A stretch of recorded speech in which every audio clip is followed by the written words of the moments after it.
Good evening and welcome to my state of mind. We begin another week in the same place that we started. Remote working, of course, repeat performances on MyRI TV at 7:30 and Fox Providence at midnight.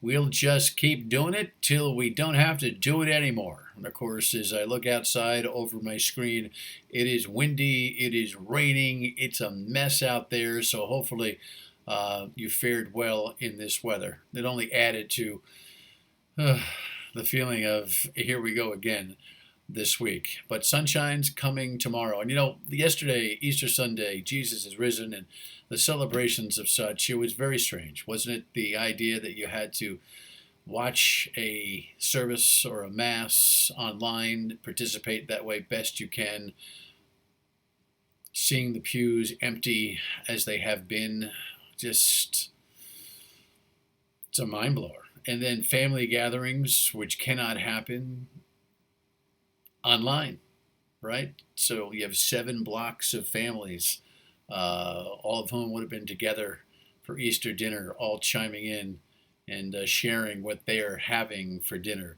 and trying to make the best of it. It was something. It was absolutely something. And I actually took a bike ride, not on the bike path, which has been my Sunday move this last month, try to knock out 20 miles and clear my head. Instead, I rolled around the neighborhoods where I live, and I really wanted to see how people were doing, just looking and zipping through and working some of the hills in the neighborhoods around my vicinity. One of the things that was kind of interesting to me was the numbers of people who were out on a beautiful, sunny Easter Sunday, sharing time in driveways and front yards, socially distancing within the capacity of people who can be around, but really spending the time together. And a lot of waves, you kind of crave a wave, right? You want to see people, and you just want a personal connection. Even somebody walking by you just want to say hello, because it's our nature. But one of the things that really came to me while I was tooling around on my bike yesterday was this idea that this thing that we are dealing with in the world, in the country, in the region, in the state, in our community, in our neighborhood, is all the same for everybody in one way, shape, or form. We are all dealing with this COVID-19 environment and stress. And while we feel alone a lot, I think sometimes, and we ask ourselves at different moments whether we can actually bear with this for another 6, 8, 10 weeks, and then a slow ride back to an economy, just know that it's everybody's question. And when it's everybody's question, it feels less alone.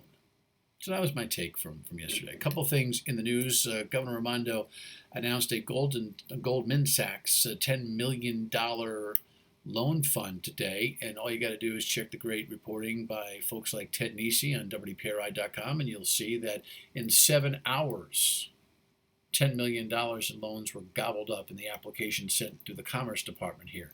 So if you heard about it, you can't get an application in. And that's for, by the way, the folks who are having trouble with the PPP program and other SBA type of administered programs where the banks aren't letting you reach out to them because they're dealing with their own customers. We'll see if there's more of that kind of money flooding in here to Rhode Island, but it's just an indication about how large the demand is.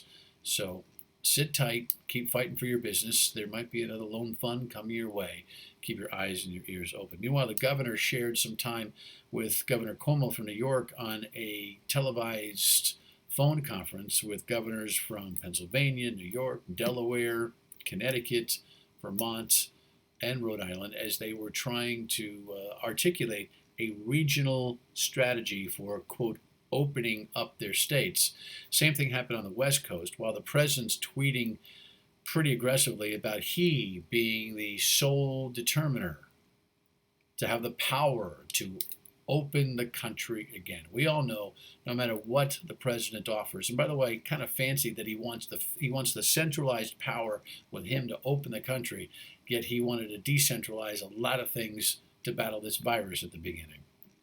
Anyway, having said that, you know that the governors are going to play a very significant role in executing any plan that the federal government mandates, including but not limited to intimate decisions like, opening schools. So stay tuned in terms of this little bit of a struggle between the governors and the White House. It's going to be an interesting tension convention here over the next couple of weeks, no doubt. And speaking of tension conventions, obviously one with Dr. Fauci and the White House today. Dr. Fauci, just as I'm recording this, just went to the podium to explain that comments he made this weekend about mitigation efforts, and if they'd been done earlier, it might have prevented deaths, were theoretical, not specific, and not a criticism of the president. When asked if he was volunteering to make that statement, he bristled and said, of course. It can't be easy, day in, day out, trying to battle strategies for this disease, or look for them anyway, and be in there with the President of the United States day in, day out. The president retweeted a call for Dr. Fauci to be fired today. Perhaps this press conference created some breathing room there. My thoughts for this evening. We'll be back here tomorrow night on WPRI.com and, of course, on the radio, weekdays 3 to 6 on WPRO.